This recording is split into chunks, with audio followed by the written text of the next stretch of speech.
vasoconstricción, un espasmo muscular, vascular, la formación del tapón plaquetario, la formación del coágulo sanguíneo y finalmente la proliferación del tejido fibroso. Entonces, ¿cómo ocurre el primer paso? Después de la ruptura de un vaso, va a haber una vasoconstricción. El estímulo del traumatismo, con cualquier tipo de traumatismo, el estímulo produce contracción. Por lo tanto, la contracción vascular permite menor pérdida de líquidos, porque si el paciente perdiera bastante líquido puede morir rápido. Entonces, mecanismos que se ponen en acción sería la vasoconstricción, porque la pared del vaso tiene un reflejo miógeno. Este músculo se contrae y de esa manera se reduce la pérdida de sangre. Hasta que se detenga la pérdida de sangre por la hemorragia. Porque muchas veces uno no sabe qué es una hemorragia. Entonces hay que contribuir poniendo un torniquete o presionando con alguna gasa, etc. Bien, pero este estímulo del traumatismo también permite la liberación. Este traumatismo permite la liberación de algunos componentes como es el tromboxano A2. También se liberan sustancias alcacoides que van a actuar a nivel del vaso loco. Pero finalmente el estímulo doloroso va a generar un impulso nervioso o un reflejo nervioso que también contribuye a la pérdida de la sangre. De esta manera entonces la contracción de la pared del vaso sanguíneo va a reducir su pérdida de sangre. Sin embargo, esta contracción puede durar minutos, horas, dependiendo del tipo de traumatismo. Cuanto más grave sea el traumatismo, la coagulación comienza rápido, puede comenzar hasta en 15 segundos, 20 segundos, ¿no? Y también puede durar más tiempo la vasoconstricción, para que no haya pérdida, para que no se pierda mucha sangre. Bien, llegamos, ahí tenemos nosotros el espasmo vascular. Entramos a lo que es el segundo paso, el segundo mecanismo para llegar a la prevención de la pérdida de sangre, que sería la formación del tapón plaquetario. Para comprender la naturaleza de las plaquetas y todas sus características químicas, físicas, las plaquetas intervienen en todo el proceso de la coagulación. Si la concentración de las plaquetas baja, entonces va a haber una trombocitopenia, ¿no? Por lo tanto, cuando la concentración normal es de 150.000 a 450.000 por milímetro cúbico de plaquetas. Si hay una buena concentración, no hay ningún inconveniente. Pero si esta baja, hace una trombocitopenia, puede llegar a concentraciones extremas que no son capaces de poder coagular la sangre. Por lo tanto, es muy importante el proceso de la formación del tapón plaquetario. ¿Y cómo se forma? Para eso, sabremos que las plaquetas se forman a partir de unas células grandes llamadas megacariocitos en la médula ósea. Y estos megacariocitos se fragmentan. Cada pequeño fragmento se denomina trombocito o plaqueta. Con esa concentración, su vida media es de 10 días, o su ciclo de vida. Pero sin embargo, estas plaquetas contienen múltiples componentes. Si bien es cierto que no tienen núcleo, pero tienen algunos componentes. Por ejemplo, tienen proteínas contráctiles. Estas proteínas contráctiles, así como el músculo, tienen actina, miosina, trombostenina. Actina, miosina, trombostenina, que favorece esa contracción, como veremos más adelante, en múltiples mecanismos. Pero también hay presencia de ADP, ATP, prostaglandinas, activador del plasminógeno tisular. ADP, adenosín trifosfato. ATP, adenosín trifosfato. Prostaglandinas son especiales prostaglandinas porque intervienen, porque son sustancias especiales que tienen actividades sobre todo de activación, ¿no? en el proceso de la coagulación. También hay el tromboxano A2. Además de ellos hay calcio. El calcio está presente en el retículo endoplástico, en el aparato de Golgi. Hay bastante calcio. Y también hay otros componentes como es el factor estabilizador de la fibrina, el factor 13.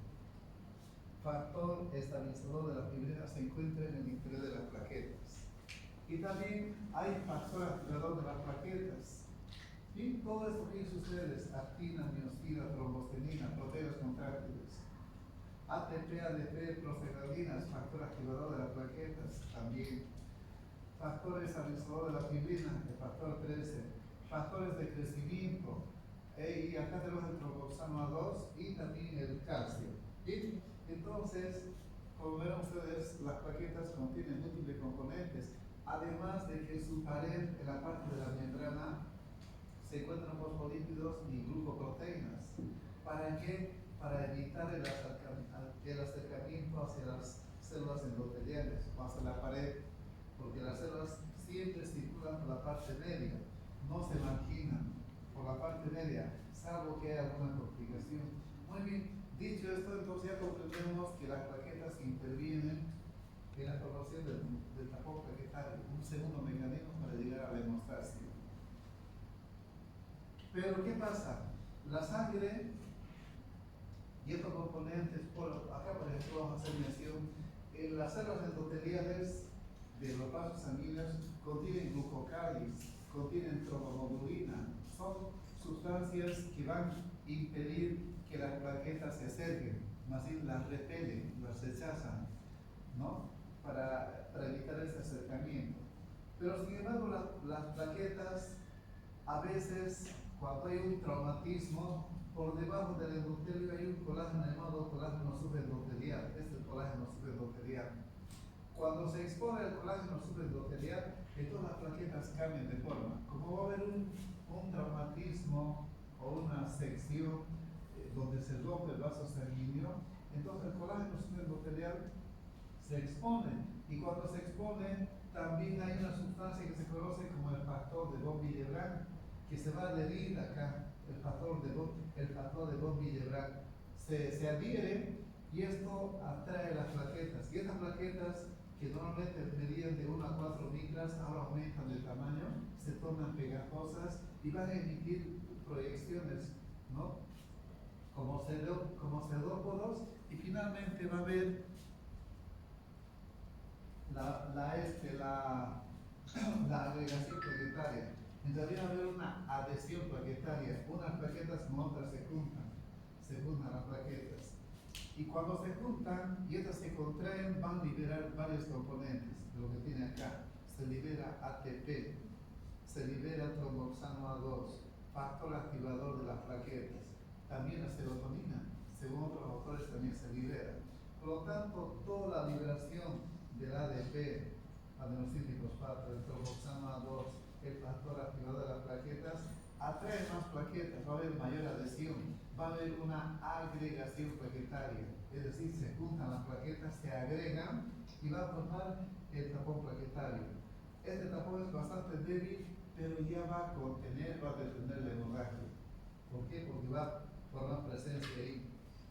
Eso yo tendría que gozarlo acá para que se vea solamente puras plaquetas, ¿no? Bien, entonces se van a formar las plaquetas y puedo volver, ¿no? Yo solamente se ve acá las plaquetas. Va a haber mayor agregación plaquetaria, las plaquetas. Entonces, esta agregación plaquetaria es muy importante, porque si hay un paciente que tiene fibrilación ventricular, puede formar espontáneamente coágulos. Y estos coágulos a veces se disparan y pasan a la circulación. Y el médico que hace le dice al paciente que tome aspirina para prevenir eventos cardiovasculares o anticoagulantes si su caso es más grave. Aspirina dosis infantil 100 miligramos, porque la de adultos es 500 miligramos. 100 miligramos es suficiente para prevenir, aunque no es del todo eficaz, pero se previene la formación de un coágulo y por tanto de un infarto de miocardio. Bien, entonces, esto se forma, entonces, ¿cuál es la función de la aspirina? Es un antiagregante plaquetario, va a impedir la formación de las plaquetas. o la agregación plaquetaria. Bien, entonces luego el tapón plaquetario. Ahora entramos al tercer mecanismo, que sería la formación del coágulo sanguíneo. ¿Cómo se forma el coágulo sanguíneo?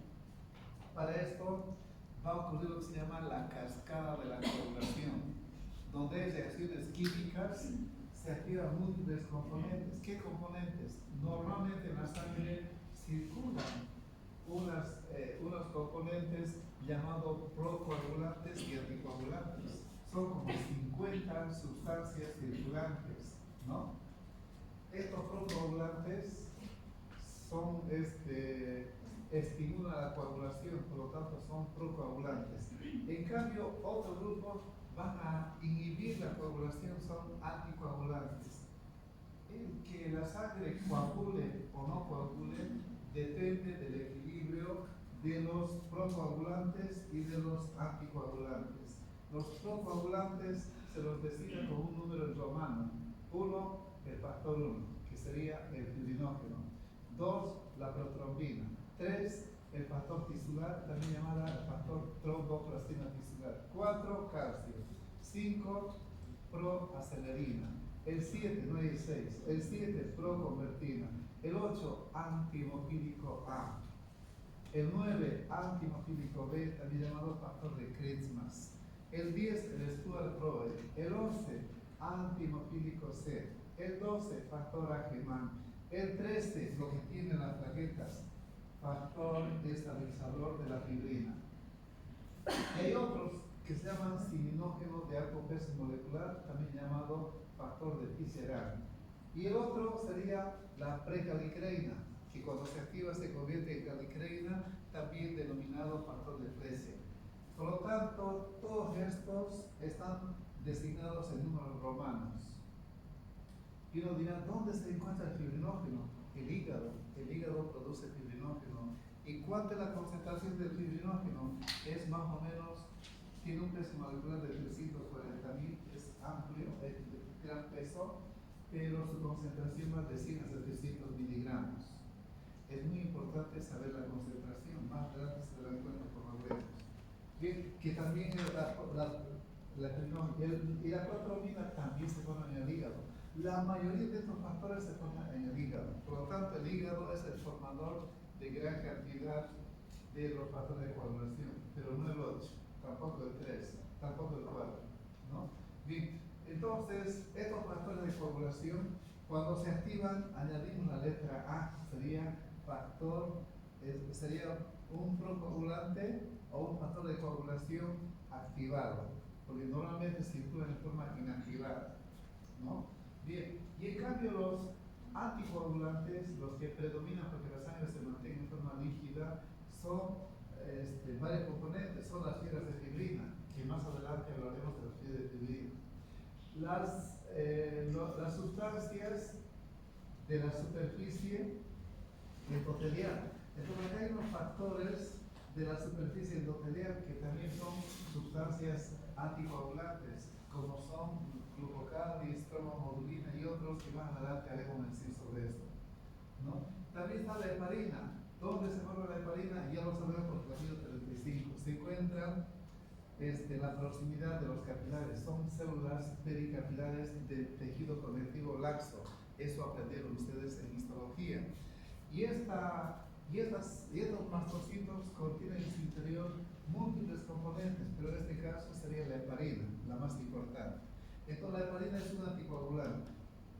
Esta heparina circula en mínimas cantidades, ¿no? Pero esta heparina puede convertirse o puede activar la eficacia de la antitrombina 3, es decir, que potencializa la actividad de la antitrombina 3.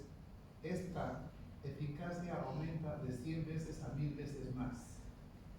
Por lo tanto, la antitrombina va a destruir a la trombina, que más adelante veremos cómo es la trombina, que es un elemento que por un mecanismo de retroalimentación positiva hace que el coágulo crezca demasiado, aumente de volumen, sobre todo se extienda, y veremos más adelante esto.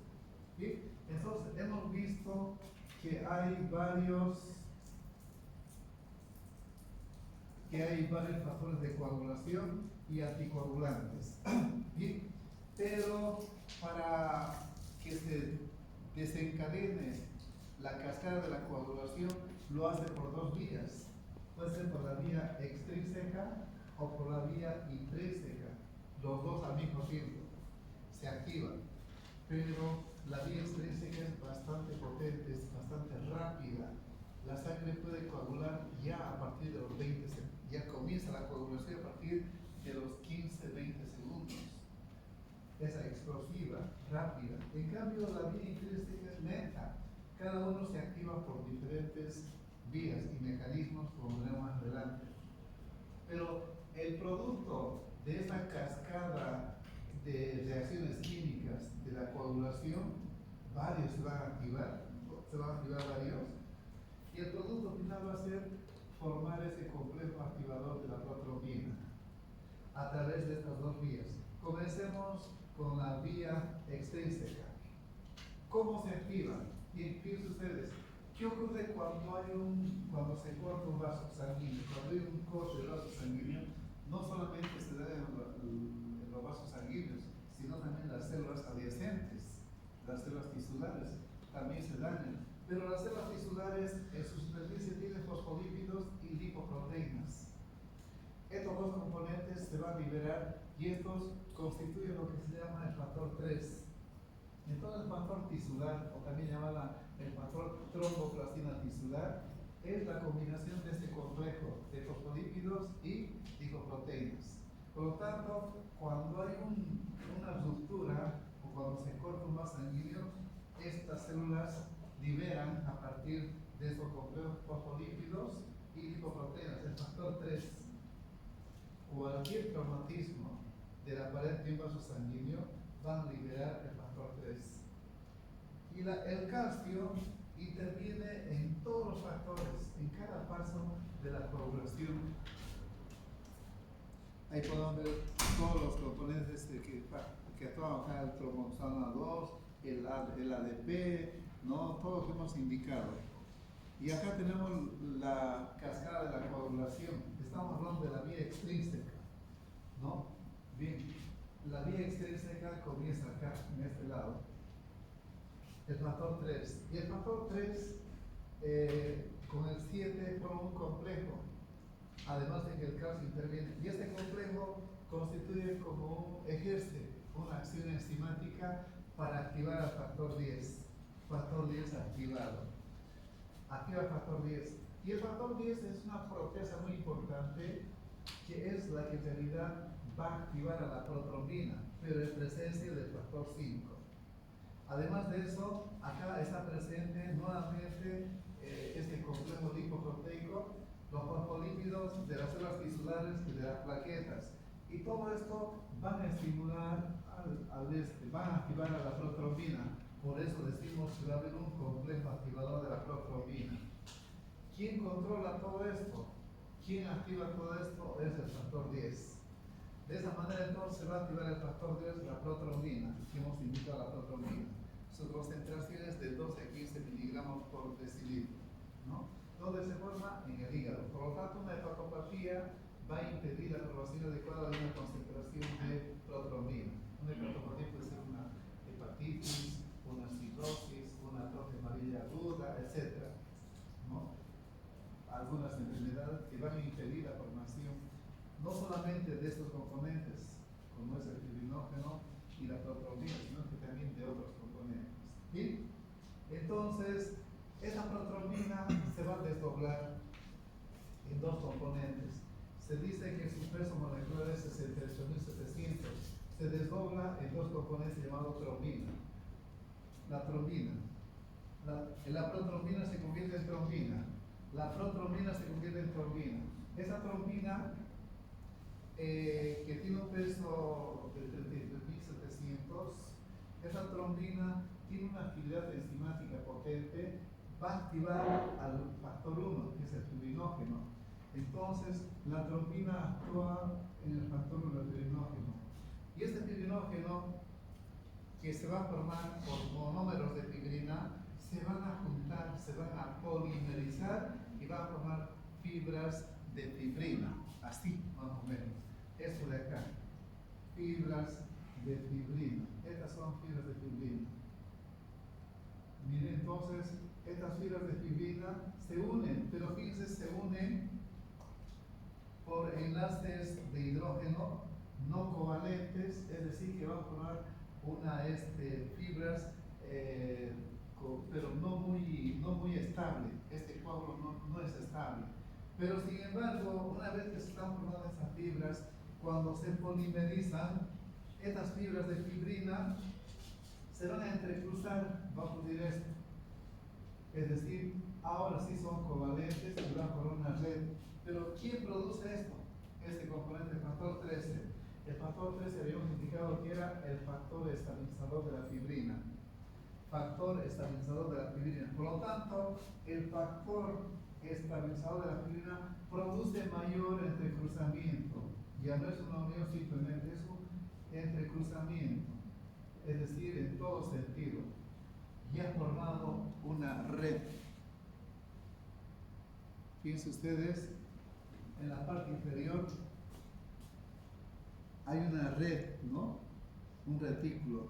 Estas son fibras de fibrina, pero por acción de por acción de estas fibras que hemos indicado. Bien, o sea, las fibras de fibrina se van a entrecruzar y ese factor estabilizador de la fibrina va a formar un coágulo firme, un coágulo estable. Ahora sí el coágulo es firme, está bien adherido, se va a adherir a la brecha vascular, a esta herida se va a adherir bien a través de las espículas que tienen estas plaquetas o los trombocitos. De esa manera entonces esta red va a atrapar todo lo que está circulando acá, eritrocitos. Entonces acá están los eritrocitos.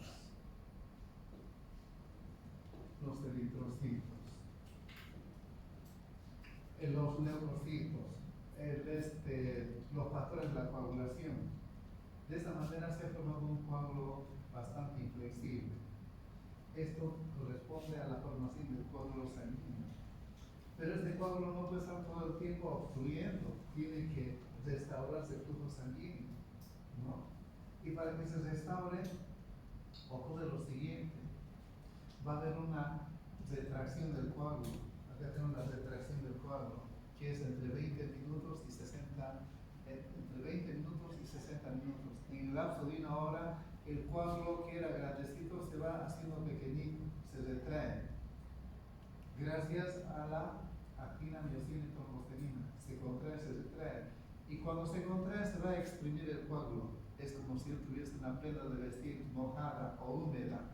Agarro la prenda de vestir y la voy a exprimir mucho más para que resuma un líquido, el agua. En este caso, va a resumar el suero sanguíneo, que no es lo mismo que el plasma sanguíneo.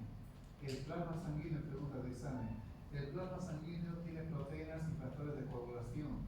En cambio, el suero sanguíneo, lo que sale, lo que resuma del coágulo, solamente tiene suero sanguíneo, que no tiene proteínas, por lo tanto no coagula. En cambio, el plasma sanguíneo coagula. Bien, y esa retracción hace que este coágulo vaya reduciéndose. Además, las plaquetas, cuando se reducen en esta brecha vascular o en esta herida, se prenden en esta herida o en esta brecha vascular y poco a poco se van retrayendo y se va aproximando los bordes de la herida. Y de esta manera se va a cerrar. Pero no solamente eso, sino que para que desaparezca este coágulo, las células endoteliales, y esto también es muy importante, las células endoteliales forman un componente que se llama el activador del plasminógeno tisular. PA con mayúscula y T con minúscula, activador del plasminógeno tisular. Como este coágulo sanguíneo contiene múltiples componentes, entre ellos también contiene lo que se llama el plasminógeno. Entonces, su nombre lo dice acá, activador del plasminógeno tisular. La va a activar al plasminógeno para convertirlo en plasmina. ¿Qué es la plasmina? Es algo similar a la tripsina, una enzima proteolítica pancreática. Es decir, que va a destruir a las plaquetas, o digo, a las fibras de colágeno, o a estas fibras de fibrina, ¿no? las destruye. Es decir, que esa plasmina va a digerir, va a disolver el trombo. El coágulo se va a disolver. Pero hay pequeñas cantidades de este factor conocido como activador del plasma tisular. Pero de esa manera entonces se reduce, ¿para qué? Para que se restaure el flujo sanguíneo. Y al mismo tiempo llegamos a la al cuarto paso o al cuarto mecanismo para llegar a lo que es la hemostasia. Y acá interviene el factor de crecimiento. Estos factores de crecimiento en el coágulo van a estimular la proliferación de las fibras musculares de la pared vascular, de las células endoteliales y de los fibroblastos. De esa manera tiene lugar lo que es la reparación. Así se va a ir reparando poco a poco la herida. Gracias al factor de crecimiento que estimula varios tipos de células, fibroblastos, como también células endoteliales, vasculares y también que nos indicó que son las fibras musculares lisas. Y entonces, de esa manera, hemos llegado a lo que se llama a lo que es la hemostasia. Bien, ahora, ¿qué ocurre con este coágulo en parte? Este coágulo tiene que ser destruido, pero acá yo pasé por alto un componente que lo deben aprender ustedes, que sería la trombina. La trombina ejerce una acción enzimática, es una enzima potente que va a activar, fíjense ustedes, por una parte activa al factor 1 que es el fibrinógeno, activa al factor 2 que sería la protrombina, activa el factor 5, activa el factor 8, 9, 10, 11, 12.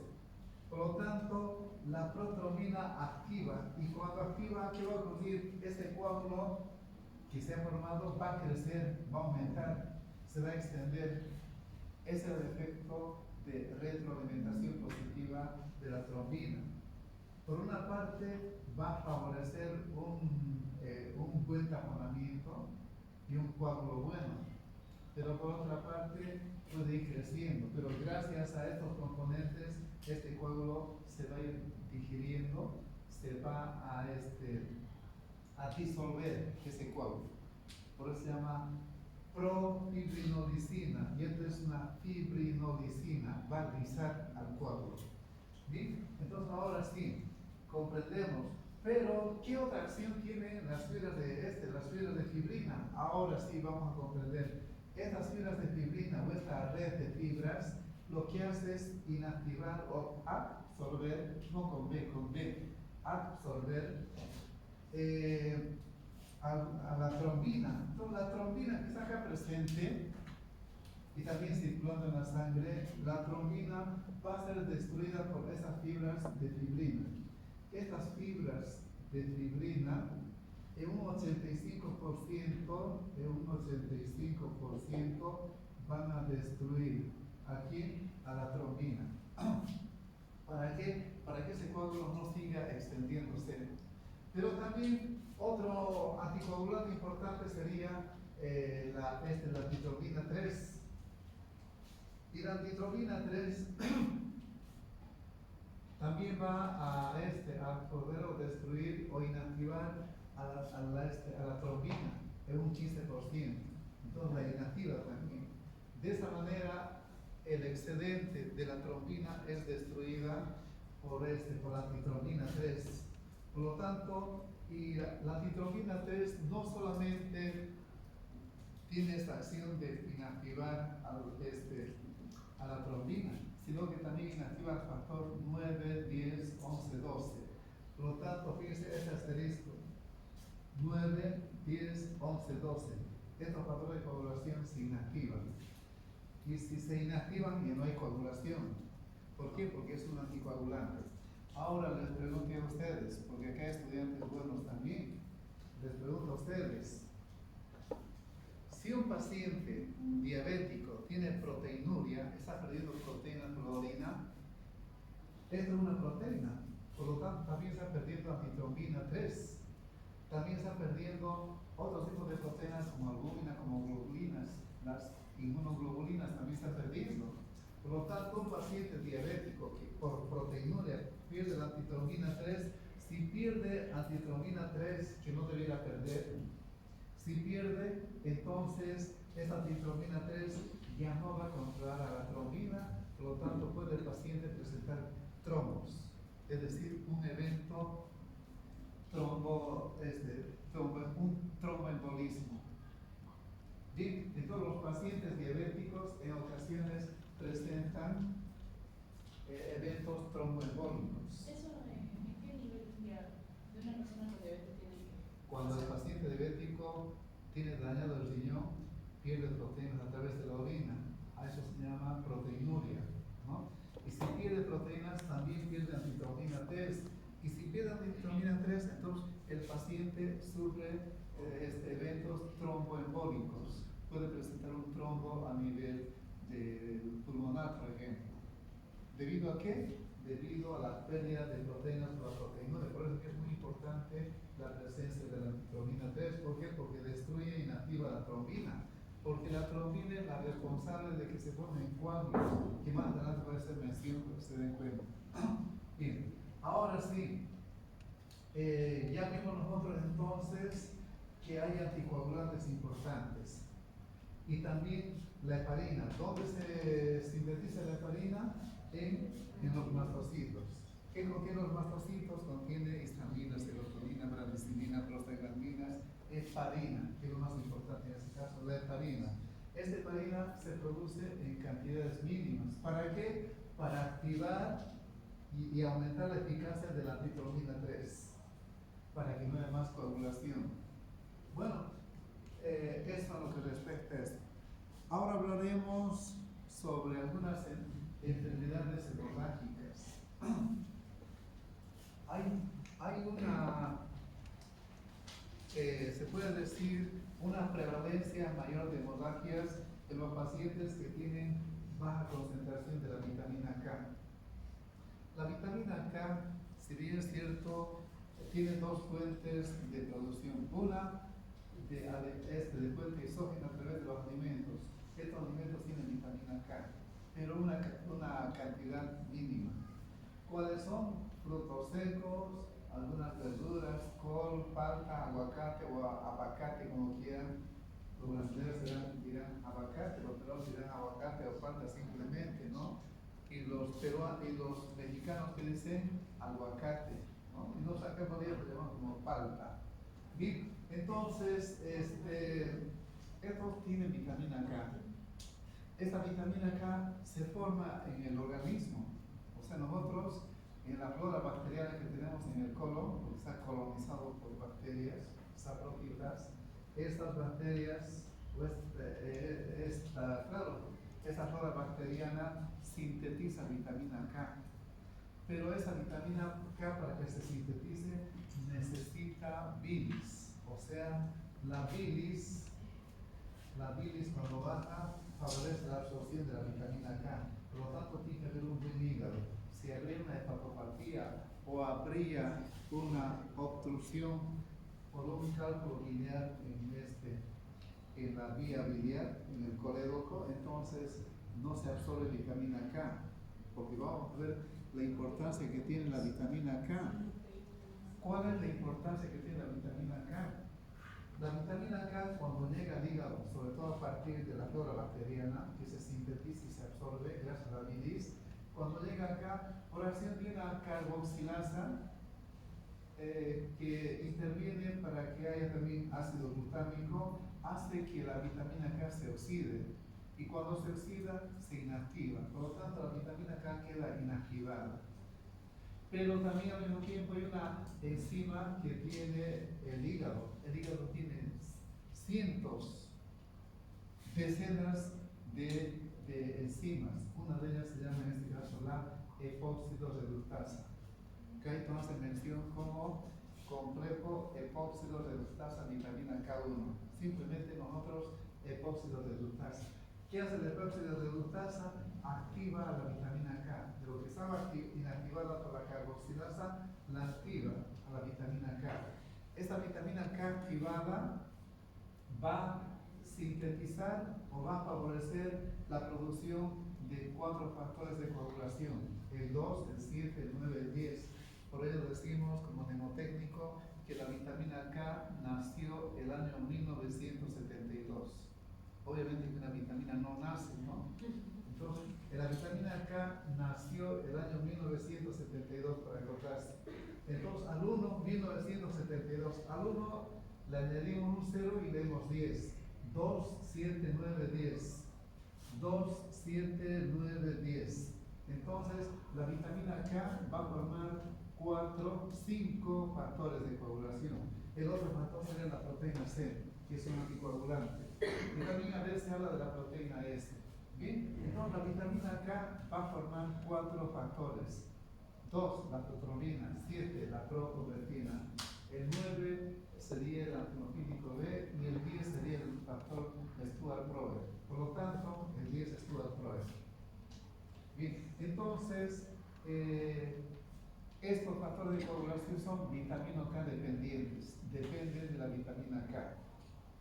Si usted tuviese de pronto una apendicitis y tuviese un problema renal, no va a tener, o digo un problema hepático, seguramente que no va a tener una buena coagulación. Entonces, para que entre a cirugía de urgencia, si tiene una apendicitis, tiene que administrar vitamina K unas 4 horas antes, para que no sangre en la cirugía, porque si no tiene factores de coagulación, va a sangrar una hemorragia. Por mucho que utilicen, va a tener una tendencia de hemorragia.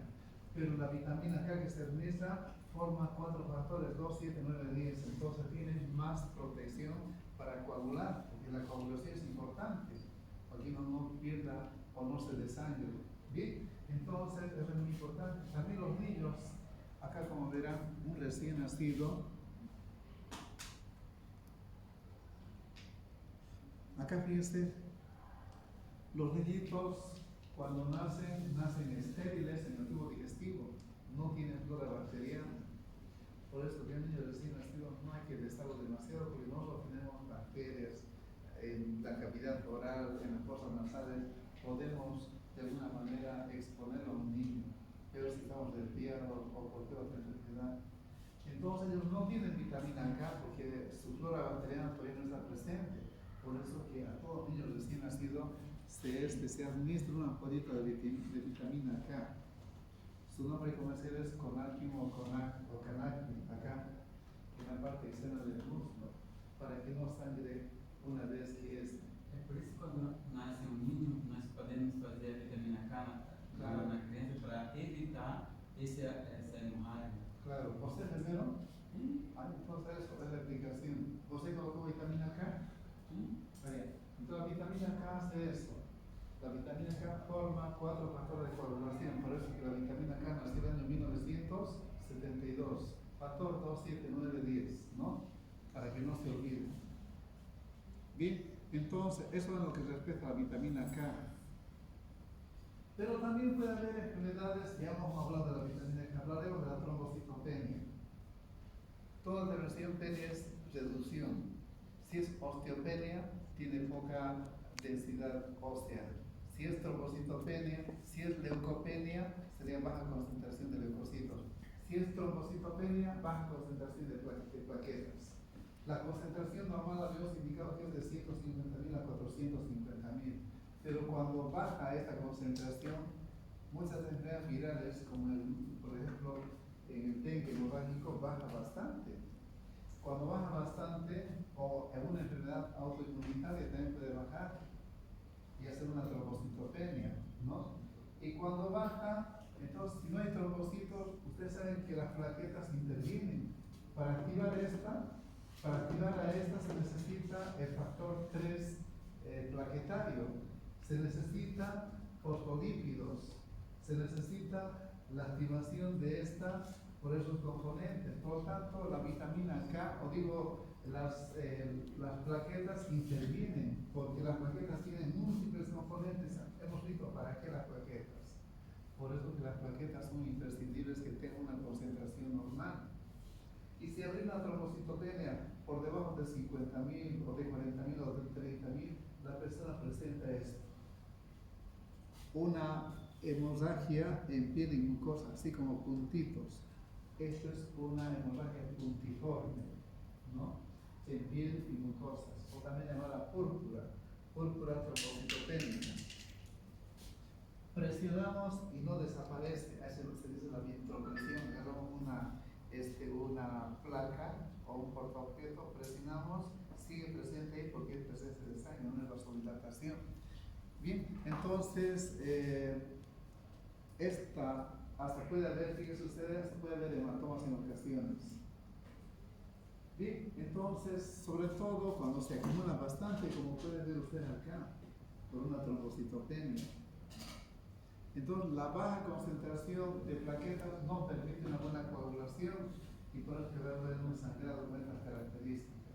A esto se llaman petequias, a estos puntitos, a esta hemorragia puntiforme se llaman petequias o púrpura trombocitopénica. Y cuando no se conoce su origen se dice idiopática. Normalmente los trombocitos son destruidos en el vaso, casi la mitad de los trombocitos, plaquetas se destruyen en el vaso. Por eso que el vaso es el cementerio de los trombocitos. Entonces, si no tiene trombocitopenia, una alternativa de solución es la extirpación del vaso, ¿no? Bien. O identificar cuál es la causa. Acá también otra vez la trombocitopenia. Ahí se puede ver una equimosis. Miren acá. Algo parecido a un hematoma, una mancha. O sea, presenta manchas equimóticas los pacientes. Bien, eso sería la trombocitopenia. Pero acá tenemos otra enfermedad hemorrágica, se llama la hemofilia. Pero ya no es una hemorragia puntiforme, esta es una hemorragia de grandes vasos. ¿Qué es la hemofilia? Es una enfermedad por un defecto del cromosoma X. La mujer tiene dos cromosomas, dos X, y una de ellas es insuficiente, está afectada. Por lo tanto, si este cromosoma tiene un gen alterado, o digo un alelo, que es lo mismo, ¿no? Un alelo alterado, entonces puede transmitir a su descendencia, a sus hijos, a su descendencia masculina, el 50% de los hijos van a contraer la enfermedad de la hemofilia. Y si transmite a su descendencia femenina, la mitad de sus hijas van a ser portadoras, ¿no? Pero si la madre... Este no tiene nada que ver con apistasia. Tiene que ver, vamos enseguida. Entonces, los hijos pueden contraer la enfermedad. La mitad de las mujeres, la mitad de los varones. La mujer es la condición de portadora. Pero una madre también podría tener claramente la hemofilia.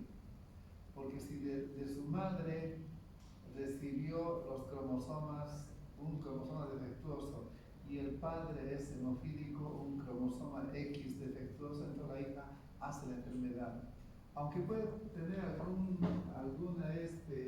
podría tener algunos rasgos, una portadora tiene algunos rasgos hemorrágicos leves, ¿no?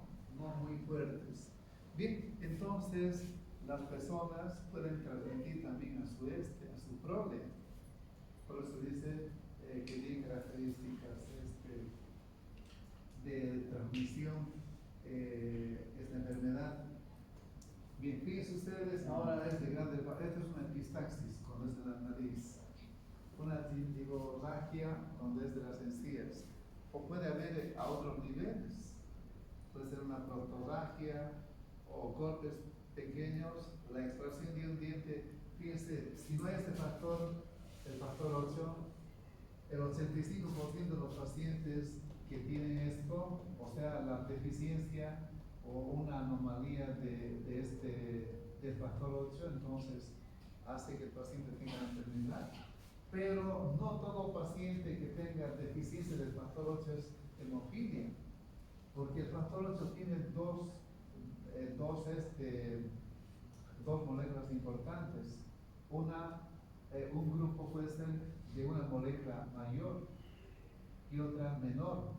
Cuando el peso molecular es mayor, cuando el peso alto peso molecular, cuando es mayor y está deficiente, corresponde a una enfermedad conocida como la enfermedad de von Willebrand, el factor 8. O sea que el factor 8 no es concluyente con hemofilia. O si es deficiente con la molécula de alto peso molecular, la enfermedad se llama enfermedad de von Willebrand. Y si es de bajo peso molecular, eso recién se llama hemofilia. Por lo tanto, la ausencia del factor 8 da lugar a dos enfermedades, a la hemofilia en este caso, ¿no? 85%. Y el 15% puede ser el factor P. Este se llama el clásico. Bien, entonces la hemofilia, pero la hemofilia, la extracción de un diente puede producir hemorragia, ¿no? Y no va a parar, no va a parar. ¿Por qué? Porque en la vía intrínseca hace falta el factor 8 para que active el factor 10, que es el elemento más importante para la activación de la protrombina, en este complejo activador de la protrombina. Y el paciente va a seguir sangrando. Entonces la solución es administrar el factor 8, que hoy en día por ingeniería genética se produce bien. Complicaciones. Si habría esta enfermedad de la hemofilia a nivel de la rodilla, puede producir sangrados, es decir, que puede acumular sangre a nivel de la rodilla. Bien. O digo a nivel de las articulaciones. Entonces ahí tenemos lo que se llama la hemartrosis. Hemartrosis es la acumulación excesiva de sangre en las articulaciones. No puede parar, ¿por qué? Porque hace falta el factor 8. Bien, puede afectar a otros. Fíjense ustedes, puede haber una equimosis de la piel, una hemorragia interna, por un golpe contuso, puede haber una hemorragia interna, etc. Bien, entramos a la coagulación intravascular diseminada. Bien. Para comprender esto, debemos recordar lo siguiente, que todas las células normales que tenemos, en su superficie tiene fosfolípidos y lipoproteínas. Por lo tanto, cuando se corta un vaso, también están involucradas estas. ¿Y qué va a liberar? Va a liberar el factor 3. Si se libera el factor 3, fíjense, se va a activar la vía extrínseca y va a haber una coagulación, ¿no? Si estas células están dañadas, están lesionadas, están moribundas, están agonizantes y hay un traumatismo por una enfermedad, ¿qué puede producir una infección? Fíjense ustedes, si habría un dedo infectado por una bacteria, ¿qué pasa? El dedo aumenta de volumen, 2 veces, 3 veces más, así, y cambia de color. Estas células están dañadas. Entonces, cuando hay tejido agonizante, cuando hay tejido traumatizado, ¿qué se libera? Este complejo lipoproteico. Que este complejo va a disparar la cascada de la coagulación. Y estos pacientes van a tener formación de trombos. ¿Dónde? El nombre lo dice. Coagulación intravascular diseminada. Coagulación dentro del vaso. Diseminada en todo el sistema arteriolar. En todo el sistema de las arteriolas y pequeñas arterias se forman trombos, porque se ha coagulado. ¿Por qué? Porque el factor 3, que es la tromboplastina tisular, ha disparado esta cascada de la coagulación, forman trombos. Y cuando forman trombos se ve así, fíjense. Esto es solamente en el dedo del pie, es en todo, fíjense, en todo el cuerpo. Fíjense en todo el cuerpo. A esto se llama coagulación intravascular diseminada. Esta coagulación intravascular diseminada puede ocurrir por una infección viral, por una infección bacteriana, por una infección por hongos. Sobre todo si las bacterias liberan endotoxinas, que también pueden liberar exotoxinas. Las endotoxinas pueden desencadenar una coagulación intravascular dentro del vaso diseminado en todo el cuerpo, como ven ustedes ahí. Esta coagulación intravascular diseminada forma trombos, y para formar trombos, ¿qué se necesitan? Factores de coagulación. Estas se consumen, se agotan, y si ya no hay factores, ¿cuánto es la protrombina? había indicado que la protrombina, su concentración es aproximadamente de 10 a 15 miligramos por decilitro, y no va a haber los 15, habrán 5, 8 o menos, entonces no es suficiente para que coagule. Por eso que los pacientes cuando han coagulado, después hacen hemorragia, porque no hay factor de coagulación, porque se han agotado. Primero coagulan, consumen los factores, ya no quedan factores, se reducen, y el paciente ahora hace la complicación de la hemorragia. En una ocasión fui a un hospital por un pariente y tuvo trabajo de parto y la doctora hizo mención a la coagulación intravascular diseminada. No sabía que era médico, ¿no? Y le pregunto, doctora, ¿qué es lo que hizo? ¿Qué complicación? Cambió del tema. Me parece escuchar una coagulación intravascular diseminada. Ahí se dio cuenta que era médico, ¿no? Entonces, cambió de conversación. ¿Por qué? Probablemente porque no conocía la patogenia de lo que es la coagulación. Pero sin embargo, el trabajo de parto también puede darse. Es un trabajo de parto prematuro. Normalmente la placenta se encuentra en la cara posterior del útero, está insertada ahí. Pero en ocasiones esta placenta se desprende. A eso se llama desprendimiento prematuro de placenta. Es decir, que el trabajo de parto va a ser prematuro. Este desprendimiento prematuro de placenta, como produce el daño de las células, y las células que contienen lipoproteínas, fosfolípidos, que constituyen el tercer factor de coagulación. Por lo tanto, puede disparar una coagulación intravascular diseminada. Entonces, un trabajo de parto prematuro por un desprendimiento prematuro de placenta, por una infección, por un tipo de cáncer o por una quemadura. ¿Qué provoca la quemadura? Daño de las células. Y cuando las células están agonizando, ¿qué van a liberar? ¿Qué liberan? Por lo tanto, puede provocar una coagulación intramuscular diseminada. Entonces ya sabemos múltiples causas. Y para hacer tratamiento debemos ir primero a la causa, ¿no? Y como verán ustedes, este tema puede hacer que uno analice bien para saber a qué se deben estas complicaciones. Bien, entramos a la tromboembolia, que esto es mucho más interesante, la tromboembolia. Y para eso debemos comprender nosotros los factores de la superficie endotelial. Y acá vuelvo a explicar lo siguiente. Normalmente la superficie endotelial vascular es así, o sea que es lisa por dentro. Y si es lisa, están completas las células endoteliales. ¿Qué contienen las células endoteliales? Contienen glucocalis, contienen trombomodulina. Estas van a evitar la formación del coágulo sanguíneo, porque van a impedir que se acerquen las plaquetas, las repelen, no permiten que se acerquen. Entonces protegen para que no haya coagulación sanguínea cuando está lisa la pared. Pero ¿en qué caso se pierde la lisura? Cuando hay una placa ateromatosa. ¿Quiénes tienen placas ateromatosas? Las personas mayores de 60 años. Sus padres, sus abuelos tienen placas ateromatosas después de los 60 años, peor si es diabético o si es hipertenso. Bien, si se forma una placa ateromatosa por el colesterol mal elevado, fíjense ustedes, crece y se va a exponer el colágeno. ¿Qué pasa cuando se expone el colágeno?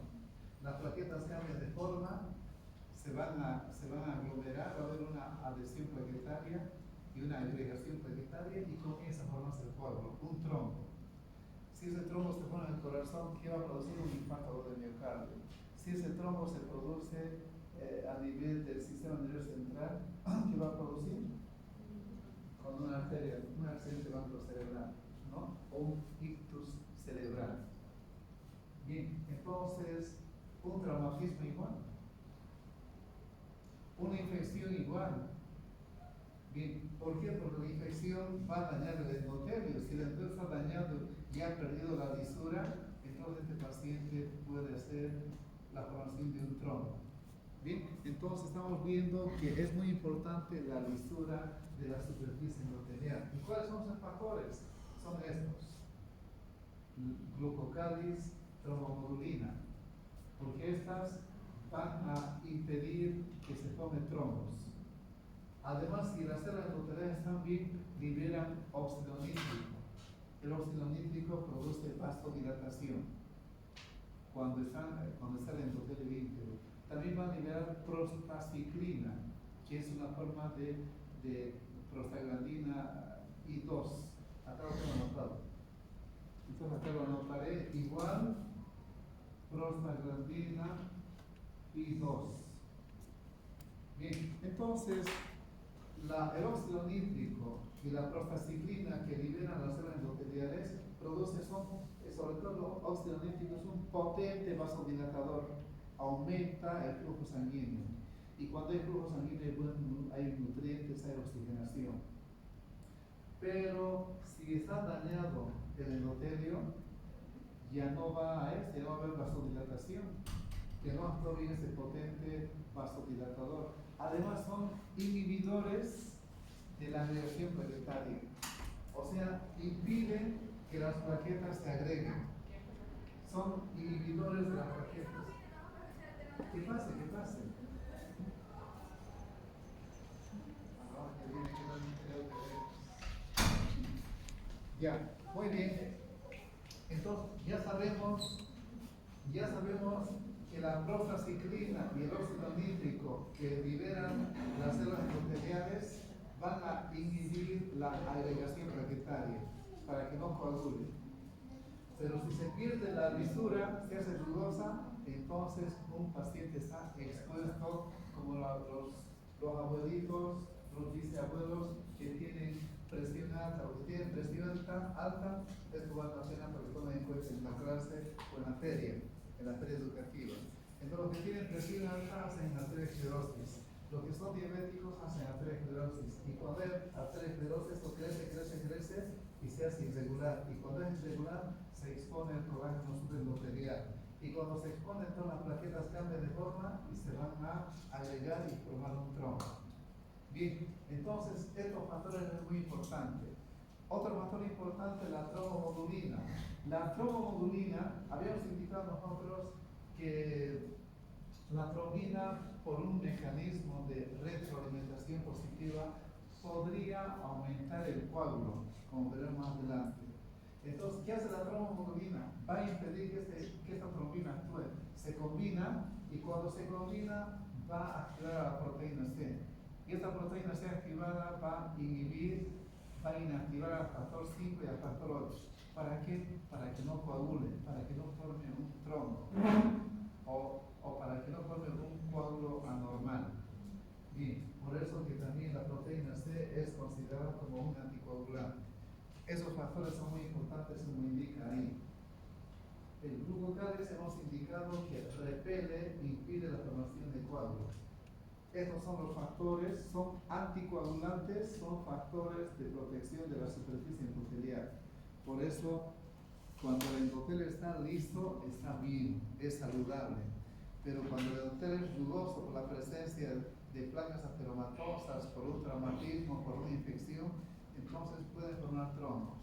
Pero una forma de formar trombos, y eso aprendan bien, para cuando tengan pacientes sepan por qué van a indicar ustedes. Si él se opera, como ejemplo, de cualquier cirugía, seguramente el día de la cirugía no va a querer moverse, se tiene que mover cuanto antes. Peor si la cirugía es temprana, se tiene que mover en la tarea mixta por lo menos parado o sentado, porque de lo contrario va a haber una éstasis sanguínea, es decir, que la sangre circula muy lentamente. Si uno está ahí todo el tiempo ya no mueve nada, por uno durmiendo, cuando se recuesta se muere, ¿no es así? O estando en el reposo siempre uno está moviendo, en cambio uno que está en terapia intensiva no se mueve, está intubado el paciente, no se mueve para nada, ¿no? Y un paciente que tiene una fractura a cualquier nivel, una fractura de la garganta del pie, se hace una osteosíntesis con una placa y tornillos, durante un mes no va a mover. Peor si es una persona comodona que que pone una almohada o una colcha para que se sienta más confortable. La colcha o la almohada presiona, aplasta las venas y la sangre circula lentamente.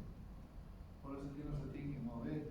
Y cuando circula lentamente va a haber una éstasis sanguínea, como en el paciente que está en terapia intensiva o como el paciente recién operado. Tiene que moverse cuanto antes. O puede ser una complicación como una neumonía, o puede ser una trombolia. Los trombos se forman en el lado derecho del corazón, en las venas, o en el lado izquierdo del corazón, en las arterias. Y entonces, ahora fíjense, este es un ejemplo. Estamos hablando de la tromboembolia. Mejor es acá. Ahí. Fíjense ustedes, cuando los trombos se forman en las extremidades inferiores, en el lado derecho del corazón, va a ser en las venas. Y si comienza uno tanto que está echado ahí por una circulación lenta de la sangre, el paciente está expuesto a tener una formación de un trombo, de un coágulo. Y la fuerza del flujo sanguíneo a veces desprende el coágulo, y este coágulo que desprende viaja, como estamos viendo acá. Un pequeño fragmento de coágulo, fíjense, viaja, llega a la aurícula derecha, ventrículo derecho, arteria pulmonar, que se divide en izquierda derecha, y acá llega a una zona donde está de menor calibre y no hay flujo sanguíneo a ese nivel, y ese paciente en cuestión de algunas horas llega al fallecimiento. Pero si la trombina, que tiene un mecanismo de retroalimentación positiva, hace que este coágulo se extienda, entonces si este coágulo se extiende, va a ocluir esta arteria y la otra también, la izquierda. Por lo tanto, la muerte va a ser inmediata. ¿Por qué? Porque la trombina, por un efecto de retroalimentación positiva, puede producir esto. Menos mal que nosotros tenemos activador del plasminógeno tisular que va a destruir el trombo, pero en cantidades mínimas. Por lo tanto, acá ejerce un efecto trombolítico, destrucción del coágulo. Muy bien, este paciente ha tenido una tromboembolia. ¿Por qué? Porque seguramente estaba con circulación lenta. Por ello, que cuando los pacientes están en terapia intensiva, están intubados, están inmovilizados, están bajo efecto de la sedación, viene el terapista y lo mueve. Lo hace el fisioterapeuta viene y lo hace sentar al paciente y le hace esa posición para mantener esa tensión. Lo va a cambiar de una postura a otra, lo va a tener revolcado ahí para activar la circulación sanguínea, para evitar la formación de trombos y para evitar la éstasis sanguínea. Eso es muy importante. Por eso no tiene que moverse después de la cirugía. Por ese motivo. Bien, entonces ya hemos visto ahí y veremos los síntomas. ¿Qué ocurre cuando un paciente tiene? Las mujeres que utilizan anticonceptivos también pueden hacer esta complicación denominada la tromboembolia pulmonar. No es frecuente, es raro, pero está expuesto las mujeres que utilizan anticonceptivos de hacer embolia, podría hacer una tromboembolia pulmonar. Y muchas veces el diagnóstico es difícil. ¿Por qué? Porque el activador del plasminógeno tisular que forma las células endoteliales va a destruir el coágulo y se mantiene pequeñito. Y en ocasiones esto puede crecer por un efecto de retroalimentación positiva, porque la trombina activa al factor 1, al factor 2, al factor 5, al 8, 9, 10, 11, 12. Por lo tanto, puede activar una coagulación y crecer y extender el coágulo. Por eso nosotros, conociendo el tema de hemostasia, podemos comprender múltiples tipos de enfermedades hemorrágicas como también tromboembólicas.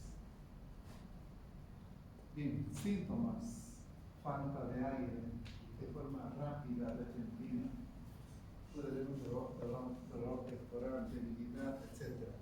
Bien, para eso se tiene que hacer un estudio de imagen. Ahí tenemos, fíjense ustedes acá, esta es una tromboembolia. No es un absceso, es una tromboembolia. Entonces para eso se utiliza Doppler para ver si está circulando ahí la sangre. El Doppler es el diagnóstico, ¿no? Bien. Y acá hay una obstrucción. ¿Debido a qué? Porque hemos indicado que la trombina, por un mecanismo de retroalimentación positiva, puede formar coágulos a lo largo de la extremidad inferior, puede llegar a la ilíaca común, puede llegar hasta la vena cava inferior, por el efecto de la trombina, porque la trombina, por un mecanismo de retroalimentación positiva, aumenta el crecimiento de los coágulos. Tratamiento: anticoagulantes para que no siga creciendo este coágulo, o trombolíticos. ¿Qué ocurre cuando un paciente tiene un infarto de miocardio? Es un trombo que se forma, un coágulo anormal en los primeros centímetros de las coronarias. En la parte distal hay cese de flujo sanguíneo, no hay oxígeno, no hay nutrientes, esas células mueren. A eso se llama infarto de miocardio. Si ocurriera a nivel de los riñones, se llama infarto renal. Si ocurriera a nivel de los pulmones, infarto pulmonar. Si a nivel del cerebro, infarto cerebral o, como hemos indicado, ictus cerebral. Por lo tanto, múltiples órganos en el hígado y otros lugares puede haber este problema. Lo más frecuente es a nivel del corazón. Por eso que cuando un paciente que tiene hipertensión arterial puede prevenir a un paciente hipertenso, porque un paciente, si entramos en más profundidad, pedimos a un paciente un ecocardiograma para ver cómo está ese corazón, cómo es la fracción de eyección ventricular, que debe ser el 60%, capítulo 9. Ver una radiografía también, a través de una radiografía, cómo está el corazón. Por el corazón puede ser grande, la silueta cardíaca bastante grande, el índice cardíaco más de lo debido. Entonces, ¿por qué? Porque la presión alta lleva a una insuficiencia cardíaca. La presión alta mal controlada lleva a una complicación conocida como hipertrofia ventricular izquierda, porque el corazón se tiene que esforzar para bombear la sangre, porque las arterias hacen una resistencia, porque están rígidas, no son elásticas. Y si es rígido, todo el corazón tiene que funcionar con más ganas. Es como un fisiculturista al levantamiento de pesas y va a desplegar la musculatura, un físico envidiable, ¿no? Fíjense usted la masa muscular, ¿no? Porque hace ejercicios. También el corazón hace ejercicios cuando hay resistencia. Tanto que hace, entonces el corazón va a hacer una hipertrofia. Pero, ¿qué pasa con ese corazón?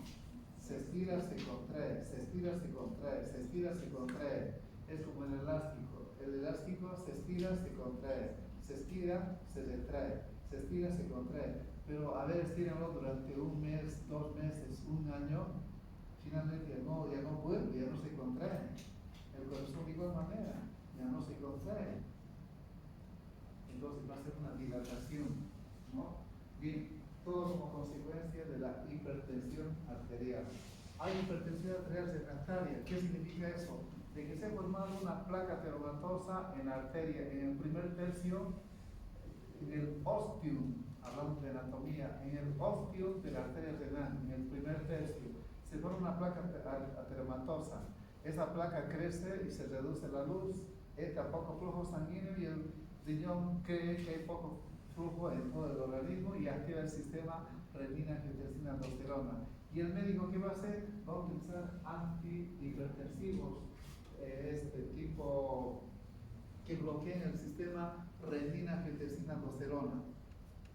Pero si utilizan antihipertensivos en esta hipertensión llamada hipertensión arterial refractaria, en lugar de hacer un bien, va a hacer un mal. Van a precipitar, van a acelerar la insuficiencia renal del paciente, porque a expensas del sistema renina-angiotensina-aldosterona está manteniéndose bien ese riñón. Pero si lo bloqueamos con un antihipertensivo, entonces el paciente va a tener una insuficiencia renal. Si ustedes leen un poquito más van a comprender. A eso se llama hipertensión arterial refractaria. Tomen nota por si acaso, por ahí aparece un docente de otra universidad o aparece un estudiante muy estudioso de otra universidad y lo revuelven a todos ustedes ahí, ¿no? Ah, entonces tienen que ser preparados ustedes, ¿no? Muy bien. Por eso que el estudiante de medicina solo vive para estudiar. Pero hay muchos que están adormecidos, ¿no? Bien.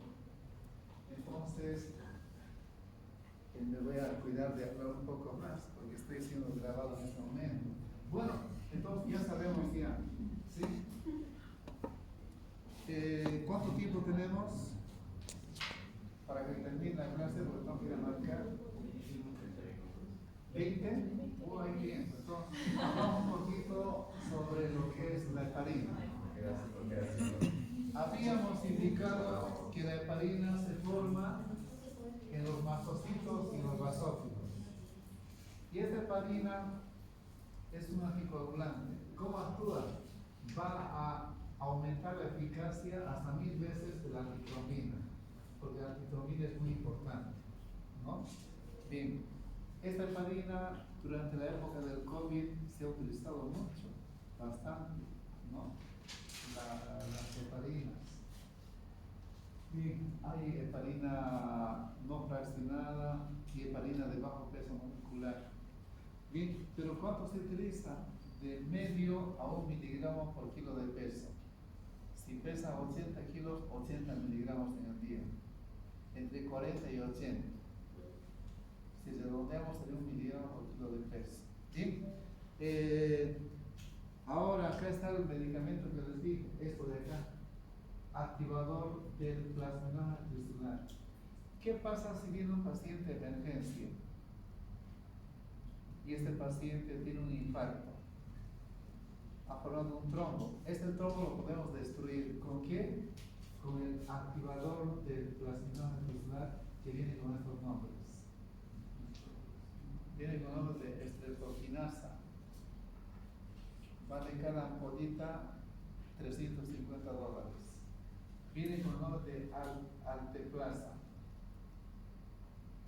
Viene con el nombre de urosinasa. Y la última, fíjense, viene con el nombre de tecniplasa. ¿Sí? Entonces, pero lo que más se utiliza es la estreptokinasa y la tecniplasa. O digo la primera que hemos indicado, que sería la alteplasa. Esto, ¿qué hace? Destruye el coágulo. Ya sabemos que es un fibrinolítico. Entonces no se confundan que es un fibrinolítico. Destruye, digiere, disuelve el coágulo. ¿Y qué es un anticoagulante? Va a evitar que el coágulo siga creciendo o que se forme el coágulo. ¿Y qué es un antiagregante plaquetario? Como la aspirina. Evita la formación o la agregación plaquetaria. Por lo tanto, hay que saber el significado de cada medicamento. Pero si un paciente presenta un infarto de miocardio, se utiliza como un enfoque terapéutico o como un esquema terapéutico el activador del plasma tisular que va a disolver. Pero acá fuera muy poco. En cambio, una dosis terapéutica sería a través de la administración de este fármaco. Bien, seguimos con el anticoagulante. Ya saben dónde se forma. Cumarinas, la warfarina, un anticoagulante. Uno de los anticoagulantes que más se utiliza en la práctica médica es la warfarina, aunque hoy en día vienen varias formas ya, pero la warfarina es la que se ha utilizado por mucho tiempo. ¿Cómo actúa la warfarina, que es un anticoagulante? También se la conoce como ACO, anticoagulante. Eso significa ACO, anticoagulante oral, o sea, anticoagulante oral. Bien, la warfarina va a inactivar a la epóxido reductasa. Y si activa el depósito de reductasa, la vitamina K inactiva no puede formar los 4 factores de coagulación. Habíamos señalado que la vitamina K nació el año 1972, ¿no? Bien, sería entonces factor 2, 7, 9, 10. Bien. Pero, ahora, ¿cuáles son los, cuando su jefe de sala, cuando el ingeniero le va a decir, por favor, hágame una receta del señor, me lo va a pedir dextrosa 5%, tal antibiótico, y es sobre todo laboratorio, va a pedir urea, creatinina, glucosa, y hágamelo un coagulograma, tiene que pedir para el paciente que entre a cirugía. ¿Qué va a pedir? Tiempo de sangría, o también llamado tiempo de hemorragia. Gaito lo llama así. Tiempo de coagulación, tiempo de protrombina, tiempo parcial de tromboplastina y el INR. Bueno, vayamos con la primera. Tiempo de sangría. Si agarramos al bisturí, si soy laboratorista, entonces hago un pinchacito acá, un ligero cortecito. Comienza a sangrar. Agarro un papel de filtro para que no se manche, voy a absorber con eso. Sigue sangrando. El tiempo que debiera sangrar es entre 1 minuto a 5 minutos. Es el tiempo normal. No puede ir más allá. Bien, una. Otra, se saca la muestra sanguínea y se lleva al laboratorio y se pone esa porción. Hay varios métodos. Adelante, atrás. Un aparatito que se mueve. Adelante, atrás. Cada 30 segundos. Y entre 6 minutos y 10 minutos en el tiempo de coagulación normal. Otra sería el tiempo de protrombina, 12 centésimas de segundo. Hay un testigo, o sea, la prueba de comparación. Otra, el tiempo parcial de tromboplastina. Tiempo parcial de tromboplastina, el factor 3, sería de 25 a 35 centésimas de segundo. ¿Qué significa eso? Si este tiempo parcial de tromboplastina, pregunta de examen, es prolongado, está refiriéndose a todo esto de acá, a la vía intrínseca, es decir, al factor 12. ¿El factor 12 por qué se activa? Por la exposición al colágeno subnuclear y por un traumatismo sanguíneo. Estos son los factores. Bien, también puede haber la hemofilia tipo A y tipo B, 8 o 9.